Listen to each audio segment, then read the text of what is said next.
Bassem, great to have you on the show. One of the reasons is we haven't talked about the Israel-Palestine situation enough, nearly enough. And actually we haven't, for the reason that when October 7th happened, we had a few people on because we were in America. It was easy to access the people we wanted to talk to.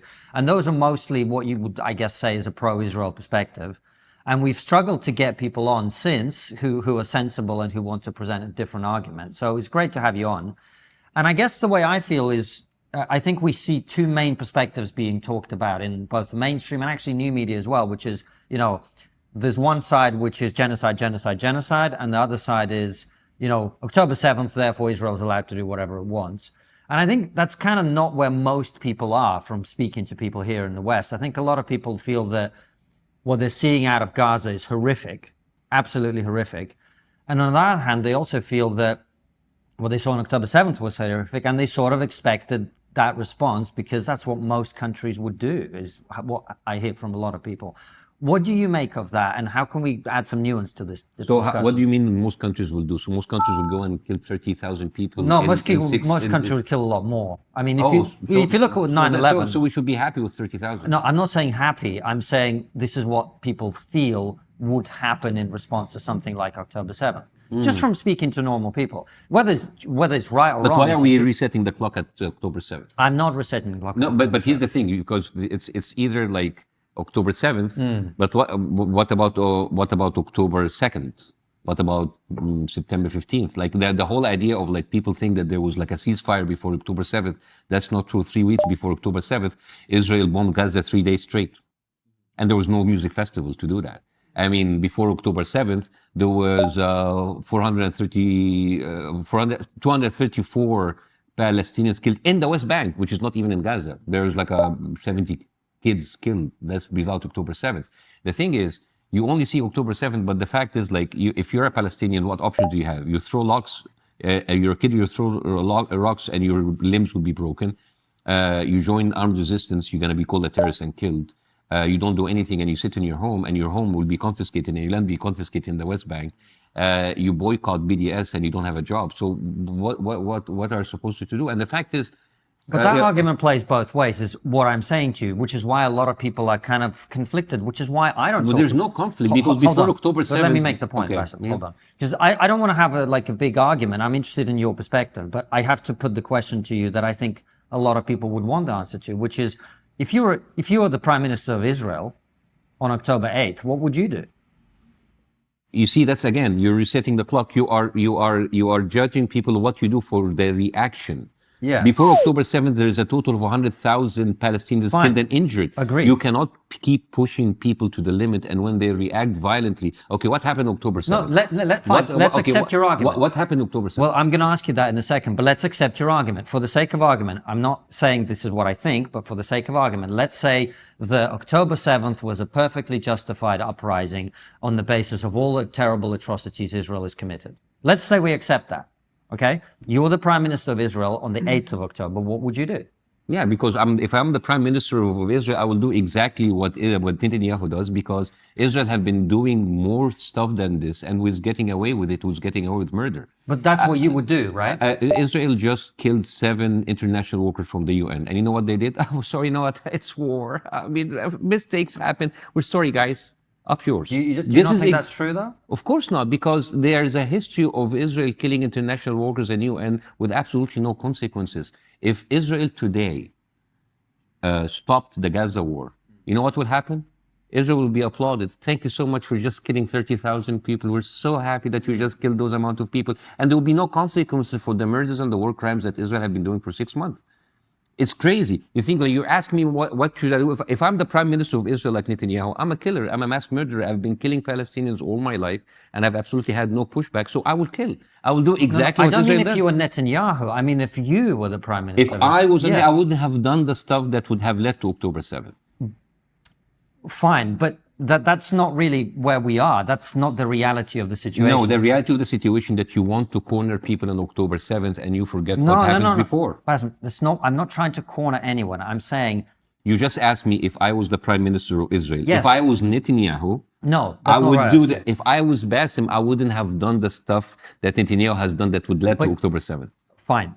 What I'm trying to get at with you I don't have an agenda. I'm trying to understand from a normal person's perspective who's not as informed as you are, right? I'm not as informed as you are, how to think about this issue, because I'm telling you, this is what a lot of people If I'm a say. normal person, how would I accept that like my family would be killed, injured, and kidnapped every day? Before, everybody talks about the hostages, which is terrible, of course. But you know that there's 5,000 Palestinian hostages in the Israeli prison, but we don't call them hostages. They are prisoners because they were arrested by people in uniform, because they were put in prison institutions. So we don't call them, but as the fact of fact, they are hostages. They're kidnapped in the middle of the night from their families, and they're put in the prison.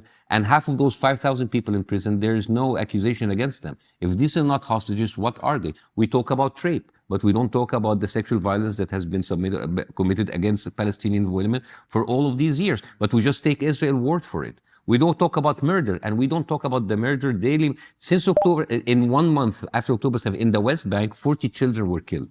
If 40 children were killed here in London, the whole world will be like up there in arms. But nobody cares because they are Palestinians, and their blood seems to be not as equal or not as precious as Israelis.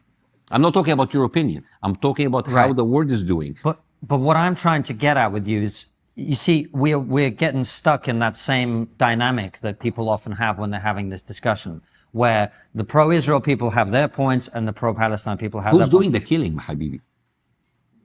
Who's doing the killing? Well, who's doing the killing? Who's stealing the land? Who's pushing people out of their homes on every single day? Who's putting another human beings in a concentration camp conditions and bombing the shit out of them for 50 years? And then you come and talk to me about October 7th. I'm just putting a very simple point to you, which I think is a fair point. Which is? Which is that to a normal person who's looking at the situation, they agree with you in that what Israel is doing is atrocious and looks horrific. And nobody wants to. I'm a father. I don't want to see babies being bombed. It's horrific. And yet it happens. And yet it happens. And yet it continues to happen. And it's horrible. And yet my tax money and your tax money is you've got to let me finish the point. Sorry. Like, you are acting as if I'm some kind of hostile interviewer, which I'm really not. I want to get to the bottom of what you think, but I'm trying to put the mainstream, ordinary, uninformed person's perspective to you, which is where I'm coming from, right? To try and unpack some of these arguments. So, yes, the normal person is, and I went to the pro-Palestine protests here in London several times and talked to people, and that's what they all say, you know what, we're horrified about what we're seeing. But you also have to be able to see that any country, you say any country that's treated like Gaza and the West Bank would react in this way. Okay, let's accept that. But I put it to you that any country that was attacked the way Israel was attacked would also react in this way, right? So if I'm an ordinary person, I don't know what to think about these two things. Is that a fair argument? No. Tell me why. Because again, you are talking about like if that happened to us on October 7th, and you forget the atrocities that have been happening that led to October 7th. I don't forget. Okay, so the thing is, it's you're really putting me in that same position. How can we react? It's like, look at what have you done before October 7th? Mm-hmm. And let's say, for example, you reacted badly. How long can Israel go in? And then we go into the position of like, what's the proportionate response? We've been asking what's the proportionate response since the death toll in Gaza was 3,000. Now it's 33,000. Mm-hmm. The thing is, there's no number that's enough. If this could go on for a year and you'll have 300,000 Palestinians killed, and the world was still asking, but what would have Israel done? Because we don't ask these questions when the question still has to be asked, because whatever the background, whatever happened before, the question still has to be asked. What Israel should have done. Exactly what they have done. That's what they should have done. Yeah. Let's continue. Kill Gaza, kill the people, and then after they're done, let's go to the West Bank and kill 300,000. Yes. Yeah, but because I'm sorry, because if this is the kind of conversation, like what Israel that have done, they have. Remember when Israel was saying like, oh, it's not us that bombed the Al Ahli hospital, it is the Hamas. Since then they bombed 36 hospitals. Is that okay? Hold on, you're acting as if I'm justifying anything. No, I'm not. The question is very weird. What could Israel have done as if there has no other choice? No, what could? What October 7th has happened, right? It's happened. What should Israel have done in your opinion? That's all I'm asking. Not this. Okay, but not this. Okay, what should they have done? Not this. That's a negative. I'm asking what, in the positive sense, what they should have done. How should they have reacted? My answer didn't change. Not this. But that isn't. They are murderers and they are violating international law. They are violating every single international piece of law, UN resolutions. And then you're asking me, what else should they have done? I don't understand the question. No. I'm not asking what else they should have done. I'm saying if a country is attacked in this way, how should it react? Maybe they stop doing what other people to do it, so they will not be attacked in this way. Okay, so you think that the Prime Minister of Israel, in the situation he's in, when X number of his own civilians have been slaughtered, is in a position to say, okay, we'll just stop doing whatever we're doing. We're not going to respond in any way. You think that you should do that? No. Let's let him continue killing. I mean, your question is like you're going in and you are nuking a whole country because you've been attacked. Like, what else would I do? But hold on. What else? But this is, I mean, look at history. Like, would you say that what the Allies did in Germany in World War II? The Dresden conversation. It's not the Dresden conversation. Yeah. We dropped 50 Hiroshimas a month on Germany for a year and a half. And that's good. Who said it's good? This is the thing. It's like this is because this is the same talking points of Israel. Look what the Allies did in Dresden. What did it's just the fact that like something horrific that happened in the past does not justify what you're doing in the future. No, now. I'm not saying that something horrific happened in the past justifies what we're doing in the future. And by the way, I'm surprised about the way this conversation is going because before we started, you were like, "I'm a big fan of you guys," and I really am keen to have an honest conversation. Because the question is very infuriating.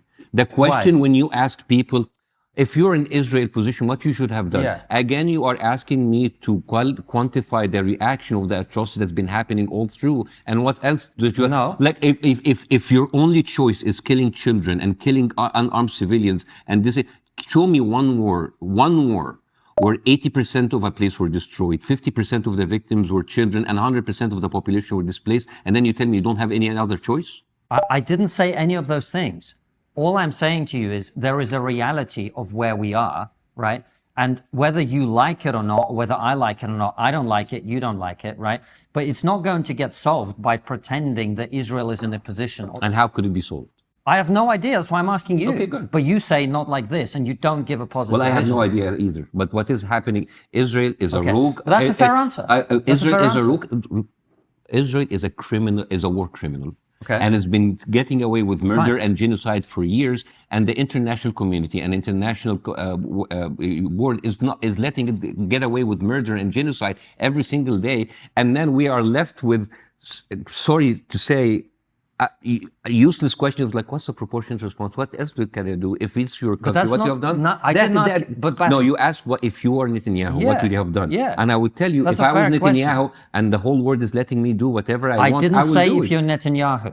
I said if you're the Prime Minister of Israel. I wouldn't have done the stuff that have led to my sense is you're 7th. a very different person to Benjamin Well, Netanyahu. if I am the Prime Minister of Israel, I wouldn't have done the stuff that would have led to October 7th. I totally accept that. But if you are the President of the United States, if you are Tony Blair, if you are in the middle, would you go to invade Iraq because Absolutely not. I was on the streets protesting against that. Exactly. Against, I didn't support the war in Afghanistan. I didn't support the war in Iraq. But 9/11, if you are in America, how could you not invade Iraq? Because it had nothing to do with 9/11. That's exactly the answer of your question. Yes, except Hamas, which controls Gaza, had everything to do with October 7th. And what about the killings happening in the West Bank as we speak? Completely wrong. Mm-hmm. So why is he doing it? I think the reason we're having this conversation this way is you think I'm arguing with you. No, I'm really not. My answer is not directed to you. It's directed to the narrative. But you're speaking to me, so let's speak to me, right? Okay. So your answer, I take it, and correct me if I'm wrong, to my question of what's the positive way forward is you don't know because it's impossible situation. Because other than Israel should stop what it's doing. No, because it's useless. I have to say it's useless. Because I have lost hope. That's a good answer. Let's talk about that. I have lost Let's hope talk about that. Because you have a country that's getting away with killing children on camera in front of everybody. And everybody's like, too bad. I don't think everyone's like that. Really? Yeah. Have you watched Kirby, the spokesman of the White House? We say like, we've seen Israel killing people. It's like, well, they're investigating. It doesn't speak for me. I'm looking at it going, this is horrific. But me and Francis, we're not the people in charge. The people in charge, the people in power, the people who are holding the strings, the people who are really making things happen in the world don't care. I don't think that's true either. They don't care. I think they care. They just don't know what to do, like you and me. No, they don't care. They look at Palestinians as lesser group of people, that it's okay to kill as many of them as possible. There is not a single country in the world. You talk about Iraq, you're talking about, there has not a single modern warfare or old warfare where the kind of casualties we've seen happening on a daily basis in front of everybody, it's happening and nobody's doing anything about it. So that's why I lose hope. Like the thing is, like, Israel, okay, what will be the number that will make you say, okay, that's enough? It's not about numbers. 100 exactly. Look, we killed 500,000 civilians in Germany because we felt that was the only way to end the war. Again, that's a bad example. And we shouldn't do it because we evolved, we as humans, we cannot say we enslaved like millions of black people and that should be, and that's okay. Because but that's a different example. If we stick with the Germany example, we did have to do that. No, you didn't have. Yeah, we did. Did you have to? It was the only way. Did you have to rape 2 million people, 2 million women? But that's a different thing. Why? Because destroying infrastructure like factories and railways and... Did we need to drop 2 atomic bombs? In my opinion, yes. In my opinion, yes. So basically, in order to end the war... That saved lives. In order... that saved probably hundreds of thousands of lives. Absolutely. It did. Absolutely. Because Japan, even after the bombs were dropped, the Japanese military tried to stage a coup because the emperor wanted to surrender. They were going to fight to the death. Invading Japan would have cost hundreds of thousands of lives. So this kind of argument justifies whatever damage we do to other human beings because... not at all. Not at all. So basically killing 30,000 Palestinians will save more lives. No, I didn't say that. But that's the argument. No. You said what number is going to be where we say enough, as if we reach a certain civilian casualty and then we're like, stop. I'll give you the answer. There's no number. Correct. Tomorrow, if 1 million Palestinians killed in one day, people will not care. It's not because people stop caring about those people because we were told that those people are animals, they are terrorists, there's Hamas or Hamas sympathizers or Hamas voters, and they should be wiped out. I'm not talking about you, Wallahi, I'm not talking about you. But why don't you talk to me? I know, I'm talking to you as people talking about... But let's talk about my opinions or what I'm putting to you, right? Okay. I don't think Palestinians are animals. I don't think they're bad people or anything like that. We're talking about the situation as it exists. And yet you react differently for the death of Palestinians, for the death of Israelis, because... do I? Yeah, you do. How so? Because in October 7th, which is seems to be our starting point... It's not. 1,139 Israelis were killed, and I don't know, 170... And I said that's wrong. Yeah, of course. But then you're asking... if I was the prime minister, what I should have done. But you never ask yourself, if I was Palestinian, what if I have done? Because here's the thing. Sorry, ask that question again. If I was If you are Palestinian, how could I react to that daily atrocities to me? But I already said, for the sake of argument, let's accept that October 7th is a legitimate uprising. I'm not saying it's illegitimate. I know you. I'm not saying. I know you're not. I'm saying. If you're a Palestinian and you have all of your family Bassem, killed, do you know what for the sake of argument means? Yes. Right. We're exploring the idea. So if you're the sake of argument, if you're a Palestinian in the position of like all of your family were killed, all of your... I'd be on the front line. Okay. So I wouldn't be killing civilians. You wouldn't? No. But if you were a prime minister of Israel, you would kill civilians. I didn't say anything about what I would do if the prime minister of Israel, right? What I'm saying is, if I was someone in Gaza whose family had been killed, I'd be very angry, obviously. I'd probably be angry. But you will have the civility not to kill civilians. Yeah. Absolutely. Yeah. But if you have a prime minister, I will not... Why would I but if I'm the prime minister children? of Israel, I will be justified to act with no civility. Did I because say what that? happened. No, but I'm saying... But why are you arguing with other people who are not here? But but the argument Just is crazy. talk to me. You're here with me. I know, but the argument is crazy. Why? We are trying to find justification or other ways for Israel to react differently, as if that's the only way. Can I just say?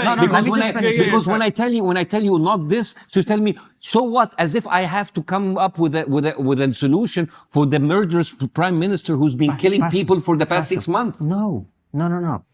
Look, you're interested in peace, right? Is that fair to say? You want the killing to stop. So do I.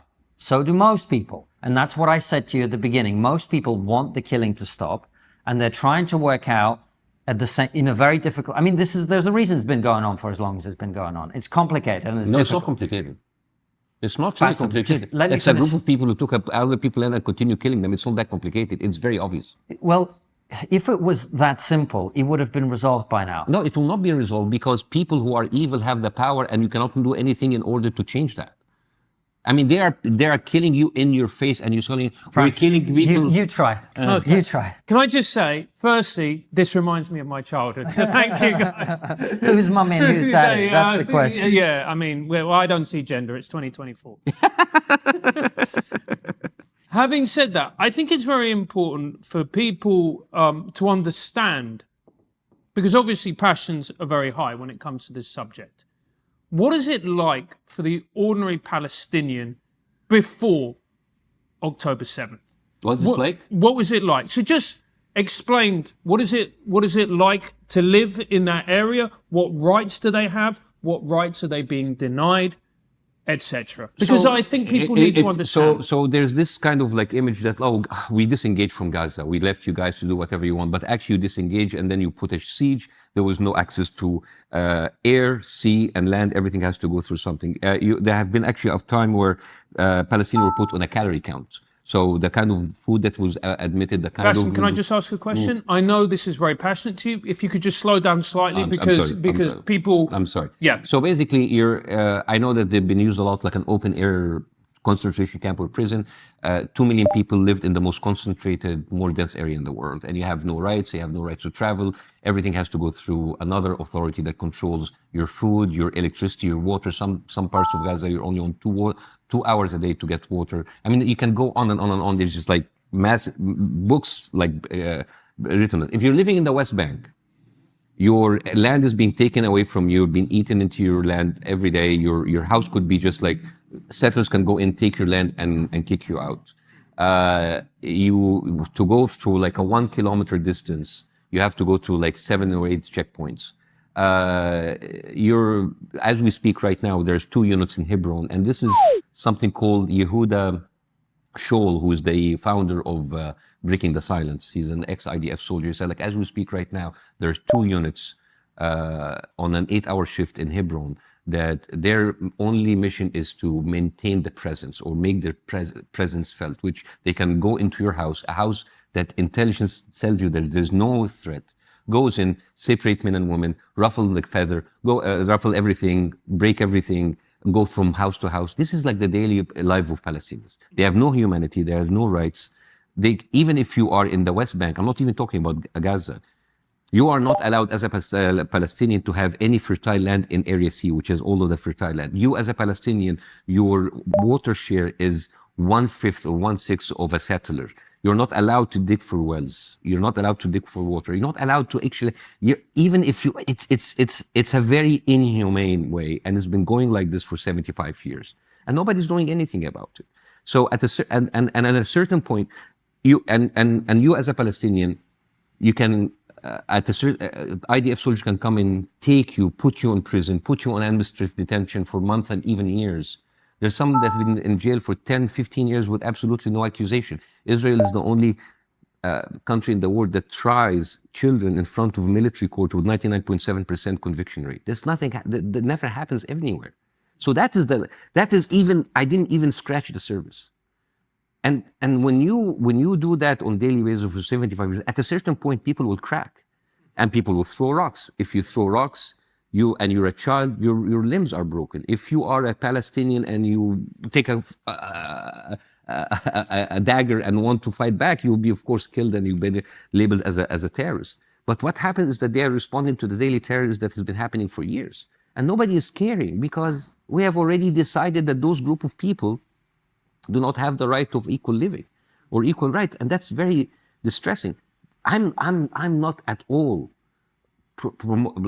I don't like Hamas, by the way. I don't like the whole idea about Islamization of the conflict, because I think that's the worst thing, that like putting religion has become Islam against Judaism. That's wrong. Okay, agreed. Absolutely. Because Palestinians also, there's a lot of Christians, and those Christians are having also their rights are taken away. Yeah. Even if you're a Christian from England and you go there, people will spit on you from the Jewish side, because they think like, Christians are lesser than them. So it's not just like a Muslim against Judaism thing, right? So we have all of these rights taken away as human beings. And at a certain point, you will rise. At a certain point, and I talk this about, like, it's so easy, killing and oppressing people remotely has become so easy. You're sitting behind a screen with your remote, and you're flying a drone, and you kill them. Mm-hmm. So, and this kind of remote killing, we became so, Desensitized. at a certain point, we had to have a sword and I have to put all of my force to drive into your body, right? Now it's like, pim, and a whole block is gone. And I make this example in many other podcasts. I say, if I go and take a knife and I kill you, I'm a terrorist.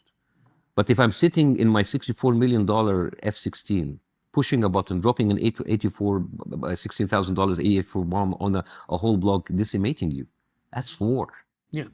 If I go in and I kidnap you, that's terrorism. But I go in with my units and I kidnap 100 people per day and put them in my prisons and have legal background because of my courts help me and put you in prison, that's not kidnapping, that's imprisonment. I'm really glad you made the point about Islam and Judaism. I have family who come from the Middle East. My grandfather was Lebanese. He was Lebanese Christian. And this conflict is much more complex than people who boil it down to Islam versus Judaism. It's quite a facile way of explaining what is actually a very serious, complicated conflict. So that is the situation for the average Palestinian. And as we've said, we've only barely scratched the surface. Now, what role does the government in Gaza play? That something like Hamas, how much control do they have? How do they rule that particular area? Is it a democracy? All of these things. No, it's not. I mean, like, this is like a group of people who are popular. By the way, I apologize for if my reaction was a little bit over the top. No, but Bassem, just on that, the only thing I hope we can talk better on is I'm really trying to understand your perspective. I'm not trying to like drive talking points or anything like that. So maybe when we talk more later, I hope we can do it in that spirit. That's all. You don't need to apologize. No, but I'm saying like the reason I reacted, I have to understand because I've been hearing these talking points. Yeah. What else can we do? It's like, guys, not they're this, not talking points from me. Yeah. And I have more questions for you. But here's the thing. I mean, I don't want to go to the history or the, but like, Yeah, of course. When this invasion happened, there was elections. It was a free election. Hamas took 53% of the vote, not even the vast majority.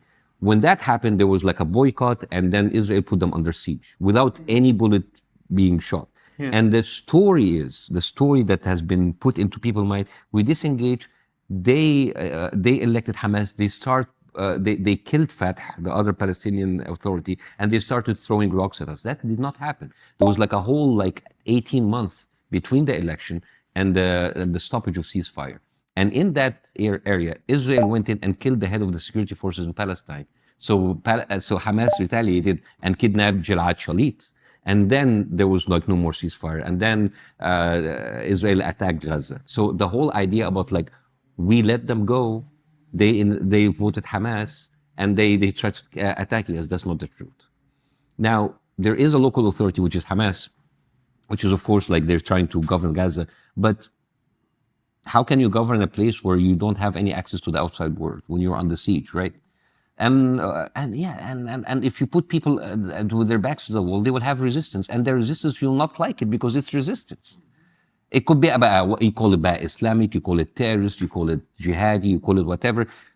If a foreign country came in London today, came in England and occupied you, we'd probably roll over, mate.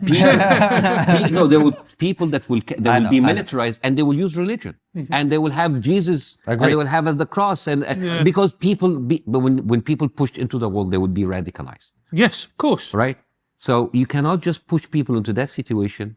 And then we talk about Hamas, right? The Netanyahu, in 2019, there was a recording of him bragging about financing Hamas. He was talking about that openly. People talk about how Palestinians were given many opportunities and they let it away. And yet you have Netanyahu on record saying that he has personally sabotaged the Oslo Accords.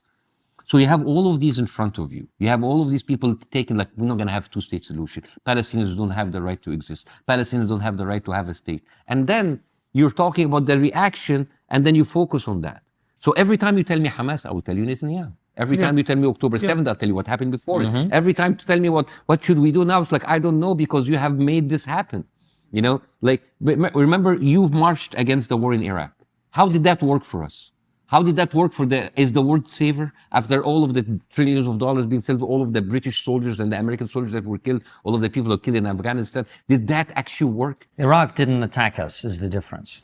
That you have to accept that's a different conflict, right? Absolutely. But again, you went in and you made an excuse. The WMDs that never existed. Agreed. Yeah, right? agreed, yeah. And then you are now making other excuses. And you're making other excuses to decimate that. Even if How do you Hamas, mean? even if Hamas attacked you, it does not justify killing all of those people, decimating a whole region, a whole city, a whole place. I don't think anyone feels that's, well, no, I'm sure there are some people who feel that, but as I said, I think when we started the conversation, I think most people are horrified at what's happening. Yeah, but rightly so. But here's the thing. There is a certain narrative that stayed in people's mind that made them justify what happens. First of all, the number of people that died on October 7th. And yet nobody's talking about the Hannibal Directive and how the Israeli forces that were actively involved in killing many of the hostages. And this is my problem about like how the media covers this. Do you have Israeli channels and media like Artists and Israel Today and Channel 12 who talked openly about the choice of the usage of the Hannibal Directive that have inflated the number of casualties from the Israeli side because their own troops were bombing or shooting at the kibbutz. Right? So what do you think? What do you think is the? Okay, let sorry, me finish this. Yeah. And yet, the Western media went with all of the killing that happened October 7th, and nobody talked about the Israeli reports. You talk about like the gang rape, and then the Israeli report that decapitated babies, and the Israeli reports like that didn't happen. And yet the Western media did not even translate these reports. And yet these stories were the reason that people accepted the massive killing of Palestinians because like, oh, look at what happened. They raped people, they decapitated babies, they killed all of those people. But if you knew these information, it's like, wait a minute, this is truly a disproportionate response. Yeah. All I was going to ask you is to flesh out what you think happened on October 7th. Because when I went and spoke to protesters, there was a whole range of opinions. Some people said it never happened. Some people said it's No. Of course they happened. No. And then you were saying some details didn't happen. So I can tell you. How many people do you think were killed according to the Israeli reports, the official Israeli reports, the papers that were submitted even to International Court of Justice? 1,129 Israelis were killed. 1,129. Okay. Out of those, 735 were civilians, and the rest were military and police. Okay. So 735 civilians. Babies, one baby were killed under the age of 1 year, which is Mela Cohen, 10-month-old, no decapitation. A total of 49 children that were killed under the age of 19, 49, not 40 decapitated babies. There was no gang rape. There was, of course, there might be like a sexual violence, but like the whole idea about systemic, that did not happen. Again, according to the Israeli papers that were submitted to the International Court. So now we have the truth.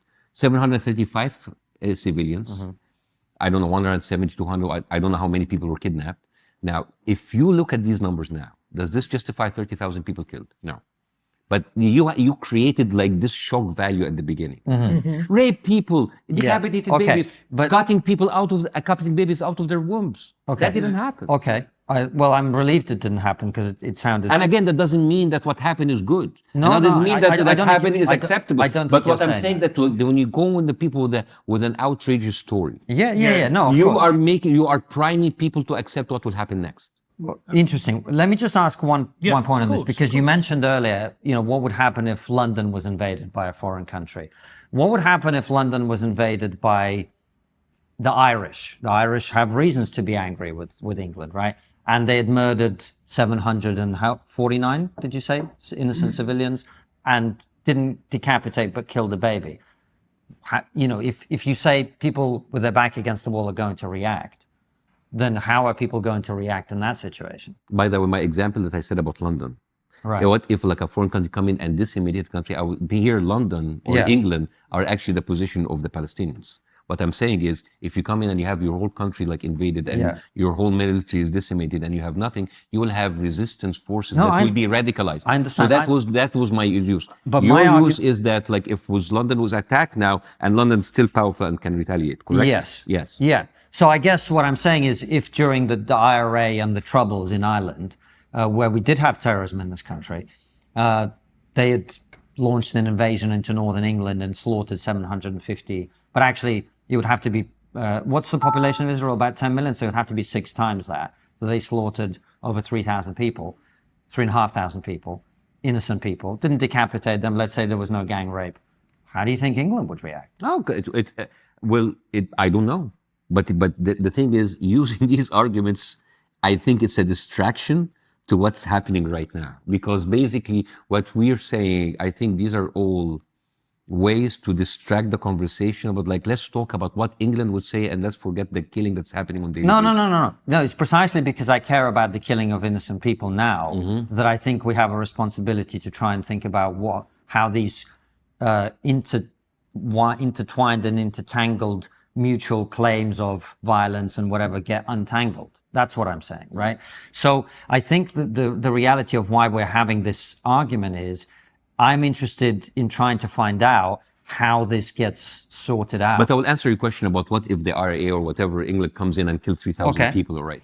You're missing something. Did actually England do to Ireland what Israelis did to Palestinians for 75 years? Yes. For 75 years. Worse. I would bet my life. You should speak to some Irish people. That England did not, for 75 years, kill 100,000 Irish people.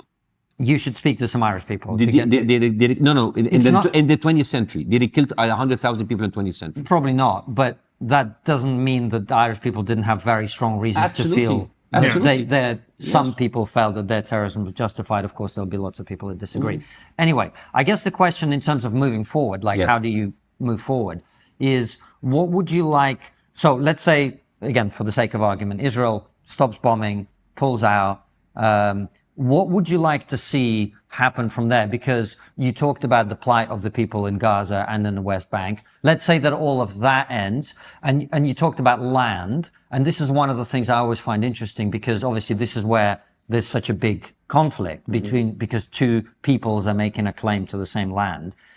What should happen in terms of, like, when you say give back the land, which bit of land? Well, first of all, if the war stops today, the first thing do we need to have Israeli officials being, arrested and put to be tried for their war crimes? Okay, let's say that happens. Okay, and then let's talk about the bigger picture. Right. Okay, let's talk about the bigger picture. Like, what in your opinion, what's the origin of the conflict? Why is it a problem? This is why I said at the beginning, I'm asking questions from the point of view of an uninformed person because I'm uninformed. Okay. So you're going to have to tell us what you think is the solution. Well, a shorter... For example, on Ukraine, I think I know about it. I'm from the area. It's something I've spoken to a lot of very well knowledgeable people about. I've read lots of books about it. I can tell you what the solution is for Ukraine, the war in Ukraine. And I said it on day one of the conflict. I said how it would end, which is probably how it will end, right? So what happened if Ukrainian refugees fled from Ukraine, came in here and claimed 20% of the land of England? Would you give it to them? Probably not. No. That's exactly what happened after the Holocaust.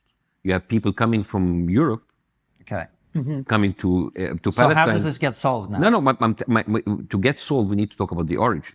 You have people coming in. 1947, there was the partition. Of course, the Palestinians are like, why are we giving 55% of our land to 30% of the people that 20 years ago, they were not even in that country? So, of course, they said no. So Israel said, like, well, no, we're keeping it. So they had the war. And, of course, Israel won.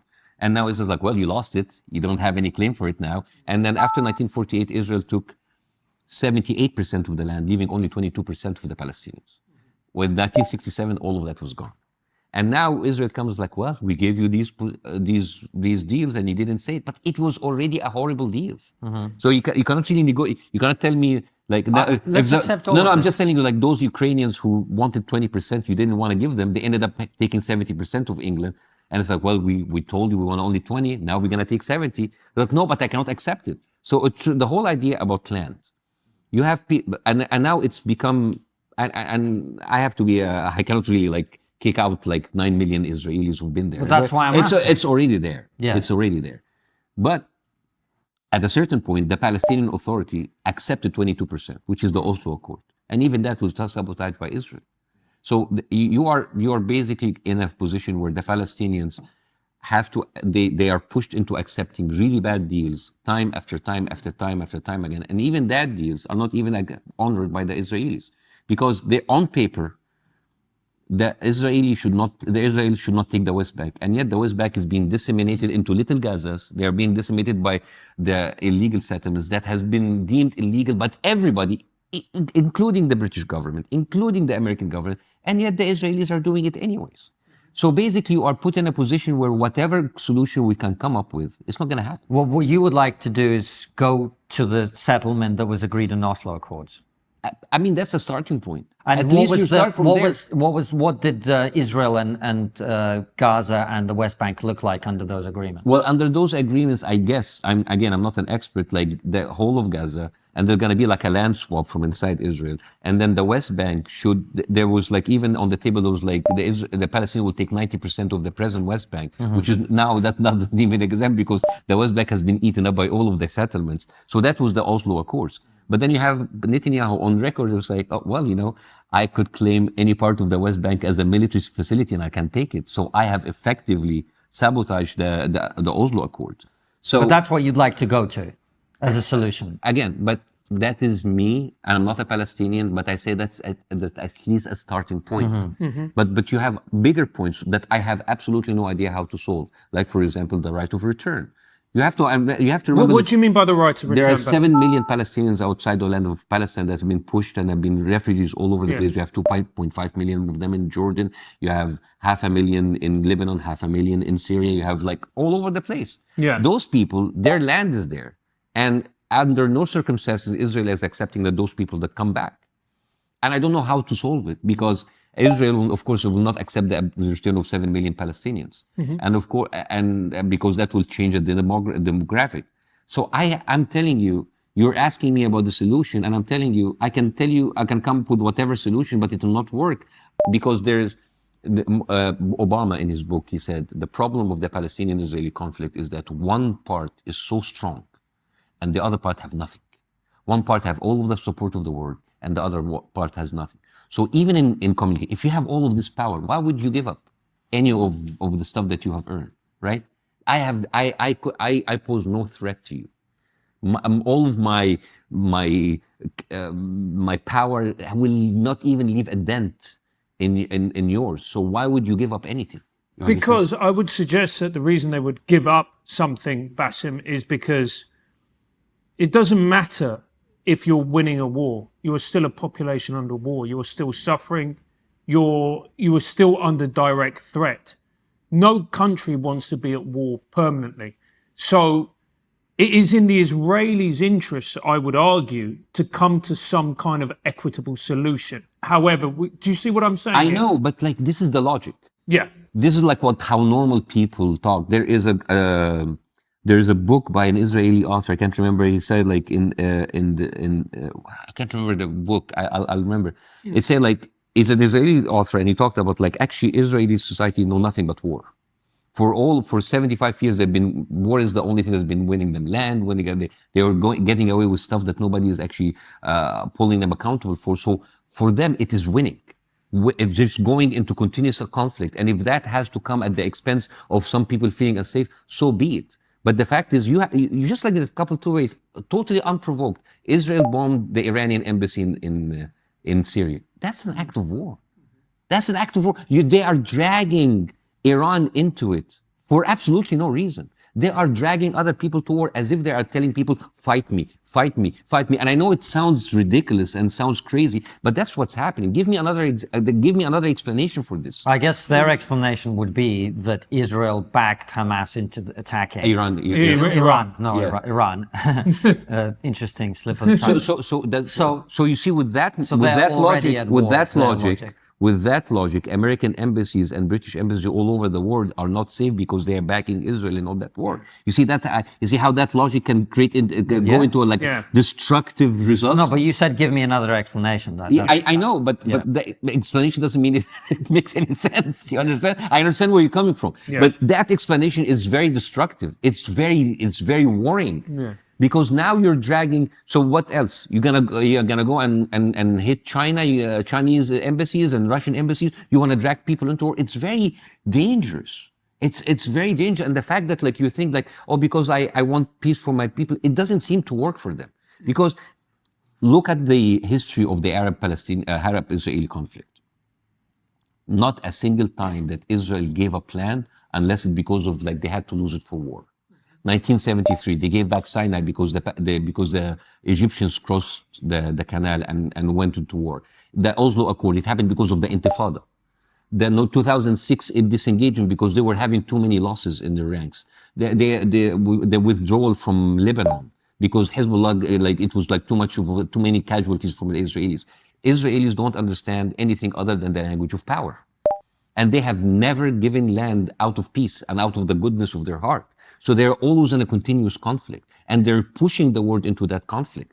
And it is just like, it is very disturbing. But you say the Israelis, it's really important that we also separate the Israelis from the Israeli government, because there's a lot of people in Israel who disagree vehemently with Netanyahu and his actions and his policies. This is a very interesting point, because when you say this, why don't I hear that distinction when we talk about Gaza? No. I'm not talking about you. Yeah, but Bassem, you got to talk to us. I'm not talking about you, because this is very interesting. Because when you talk about Gaza, it's like, oh, because they have elected Hamas. Bassem, I'm we not make talking the about same you. distinction. I'm not. Again, I'm for the viewers. I'm making this. Even though the majority of Palestinians support Hamas, there's still a massive difference between Palestinians and Hamas. And even though the massive majority in Israel, actually, they have Israelis preventing aid trucks from going into Gaza, and they're like happy about it. You have Israelis in TikTok making fun of Palestinians killing. You have Palestinians like in the Flag Day openly telling Palestinians that they're going to be killed. So whatever, okay, the Israeli government. So the Israeli government has been pushing for the war. I think this is an important point, Bassem, and I'll explain why. There's people on the other side of the argument who would say pro-Palestine supporters, and I've had arguments with them. Oh, they're pro-Hamas. You know, they're Islamic fundamentalists. Look at them. You see these clips of people chanting for jihad and whatever else, and I go, that is a very, very small percentage of the people. I think what's really important to detoxify the conversation, Bassem, is to say there are governments who are acting in this particular way. There are supporters of those governments, but that doesn't mean that necessarily all of the people in that area support the governments or those actions. Who has the power? The government, of course. I mean, all of these Palestinians and chanting, no matter how bad is the chanting, which I don't agree with. Of course. They're just like people in the street chanting, waving flags. Yeah. None of them has weapons. None of them goes in with like a military arsenal that is supported by the biggest military arsenal in the world, and they go in. Yeah. So the comparison doesn't make sense, right? The comparison between like someone who has all of the power, all of the arms, all of the weapons, and we just people like shouting in the street or like writing comments on Facebook. Mm-hmm. So that's one thing. But anyways, I will go with you. The Israeli governments all throughout their years have always chosen force, have always chosen military conflict, and they are not interested in peace. As a matter of fact, they're talking openly about the end of days, which is something I want to talk about, which is something that actually bothers me. I live in the United States now, and there is like a documentary on the internet called Praying for Armageddon. It is the most disturbing documentary I've ever seen. It's done by a Norwegian director, and it's on YouTube right now. And they're talking about like how in the American government, you have politicians, senators, and Congress people talking about openly about the end of days, about the rapture, about the second coming of Jesus. And on the other side, you have the Israelis flying in 5 perfect red heifers, red cows, because on the 10th of April, they're going to sacrifice one of their cows, because that is actually going to be the signifying the building of the third temple. And you know what that means? Like a whole, if they're gonna like demolish the Al-Aqsa Mosque and build the third temple, that's gonna be like very detrimental to the world.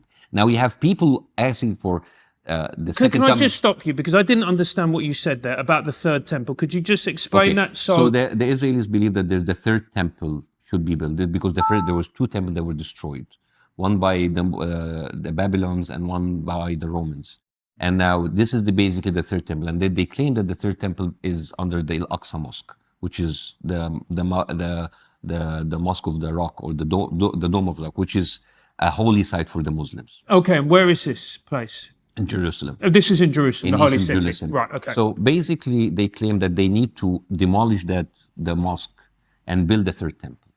And they have been in search for the red heifers, which is perfect cows, red cows. I'm not making this up. You can look it up. There's something called the Temple Institute in Jerusalem and supported by the government.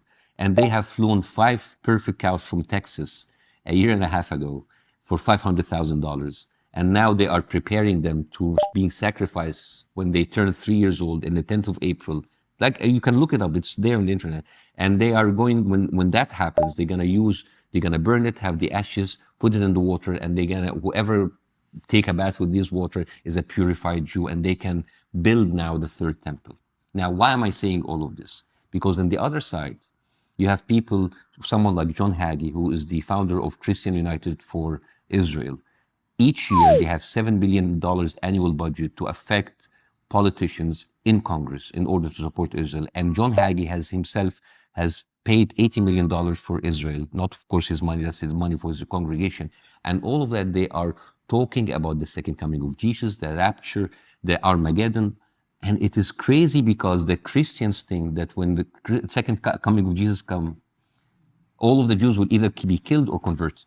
And the Jews believe when the Messiah comes, everybody will be enslaved by the Jews. And all of them is going for the Armageddon and the end of days. And you know why is this so scary? Because me as a Muslim, I've been always told that my religion is violent. You're talking about end of days. You're talking about jihadists. You're talking about all of these crazy stuff. And now the modern world, the Western world, is led by a superpower whose politicians believe in all of these biblical revelations of the end of days. And it is scary. Everyone should be worried about that. And I know that sounds like a conspiracy theories, but I'm not. These are like people in government talk openly about this. And you have now they have all of this preparation of what's happening in I don't know, what, a week from now. And people are talking actively about like pushing the water over the brink for an end of days war. And it's very scary. But it's not going to happen. I mean, by the time this interview goes out, April 10th would have come and gone, and we're still going to be here. April 10th is not going to be the end. It is going to be the beginning of events that have been talking about openly everywhere. And I know that I sound like a conspiracy theorist right now, but you have to watch these documentaries and you have to watch these politicians talking openly about that. Mm-hmm. And it's not something to be taken lightly or be making fun of, because if you have people talking about openly, like, okay, remember when we were criticized ISIS and Qaeda, how they're bringing a religious scripture into politics? Yeah, theocracies, yeah. And you have now Netanyahu talking openly about the Amalek, and talking openly about the Amalek is the people that were there before in the biblical, and they have all of the right to kill their children, their wives, everybody from the Amalek. It's fine, they're justified. And when you use that in a political context, that is scary. It's like having the president of Egypt or the king of Saudi Arabia or the king of Jordan talking ISIS rhetoric. That's going to be scary, correct? But now you have the leaders in Israel talking openly about this scary rhetoric, and nobody is flinching. Nobody is talking about anything. Nobody is telling this is dangerous. You understand what I mean? Well, I find this a very depressing conversation because it just makes me think that, I know you disagree, but it just makes me feel that this is really unsolvable because, you know, I talk to people in Israel or people who've been to Israel recently. There's no appetite for a two-state solution with people who used to be for a two-state solution. Mm-hmm. And in Gaza, I imagine there's no appetite for a two-state solution either, right? And Hamas have said they'll do October 7th again. So it just feels to me like it's just going to go on and it's going to get worse. I know, but like you always have to think about who has the power. The one who has the power, the one who have all the solution, or the one who have the way out of it. You cannot just power is a difficult thing in the modern world because also I feel like Israel is losing the PR war. It's winning the war on the ground. I'm sure you think that, but what I'm saying is what you mean by power will change depending on the circumstances. So Israel has the military power to dominate that situation. But if the entire world pulls back its support for Israel, it will no longer have the power. And so that's kind of, I think, where we are. It's very difficult to tell ultimately how this is going to go. But what I sense is, certainly from this conversation, is there's not a solution in sight. Israel possesses more than military power. Military power is just a byproduct of the real power that they have. And I'm also talking now as an American citizen. I'm someone who, like many Americans who, you know, have to deal with taxes, IRS. We have to pay our taxes. And when we see hundreds of millions of dollars that go out every year to Israel, tax-exempt, through charity works to help to build the illegal settlements that we just talked about. Yeah. There's $200 million that from tax-exempt money that went. That is power. When you have Christian Zionists in American government talking openly about supporting Israel, that is power. And when most of those people are having very questionable motives, you actually should worry about the Jews more than anything. Because many of those people who support Israel, they hate the Jews. They are openly anti-Semitic, but they support Israel. You see that it's an oxymoron, correct? Yes. It's very weird, right? Like, for example, Robert Spencer, he is the founder of Alt-right in America. His people went in Jacksonville and said, like, Jews will not replace us. And yet he is applauding Israel for the ethnic cleansing they're doing in Israel. And he said, like, Europe should do the same. When you have someone like Elise Stefanik, who's a congresswoman or a senator or whatever, she was very famous for grilling all of the Ivy League presidents about anti-Semitism, and yet she openly supports Eric Palladino, who said openly that Hitler is the kind of leader that we need nowadays. You see the hypocrisy. Most of those people who talk about like supporting Israel, they are anti-Semitic. It is crazy. It doesn't make any sense. And the fact, basically, you've seen people who are pushing for like a military force because that serves their what they think about what the end of days will be, about like the second coming of Jesus. We need to support Israel, but they don't care about the Jews. You see how we are being ruled and pushed by crazy people in power. It's more, when I say people in power, it's not about military force. It's much more than this. It's when you have something called the Friends of the IDF.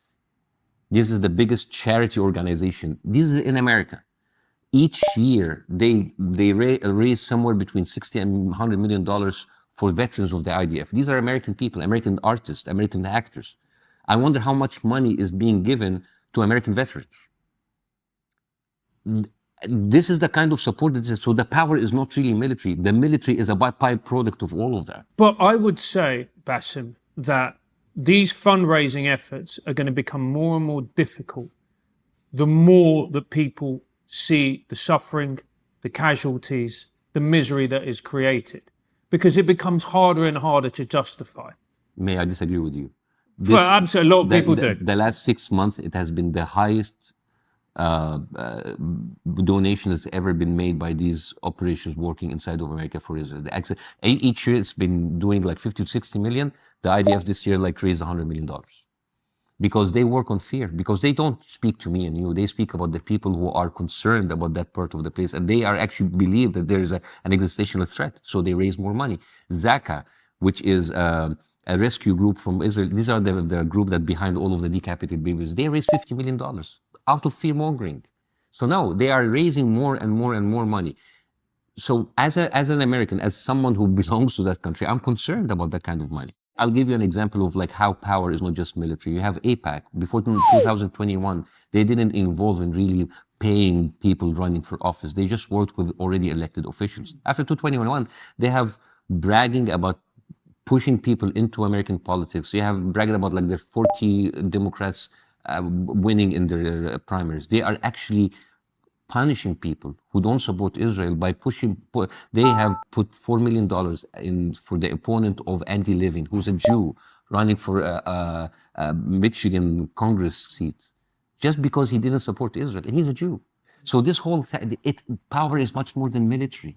It is the kind of support that they have no matter whatever they do.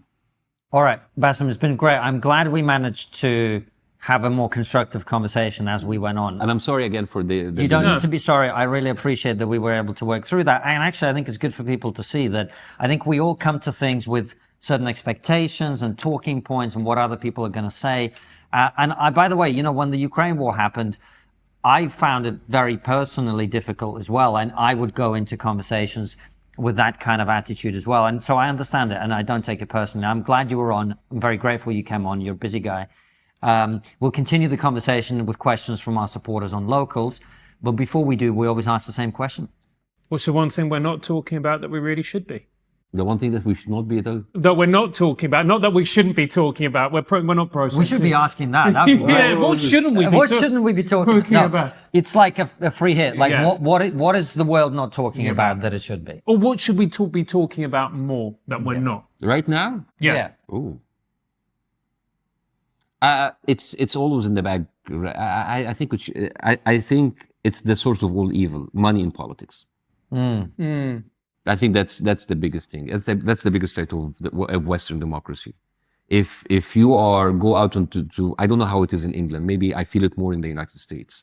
But if you go out and you vote for all of those representatives, and then at the end of the day they end up not following you, the person who gave the vote, which is the crux of any Western democracy, but they go after they follow the special interests lobbies, and that shapes their decision. That's a big danger. If I didn't vote for pharmaceutical company over the military industrial complex, I didn't vote for the NRA, I didn't vote for AIPAC, I didn't vote for those people, but yet my representatives is actually creating legislation that serve those people, not the voter. That is the biggest thing that we should be talking about every single day, because if that is the promise of the Western world to the rest of the world, which is democracy, this has been undermined by the money that is being corrupting this kind of election operation, whatever it is. Bassem, the bells of Westminster Abbey are ringing to say enough. So we will head on over to locals, head on over there, join us, because we'll ask Bassem your questions and we'll probably continue the debate.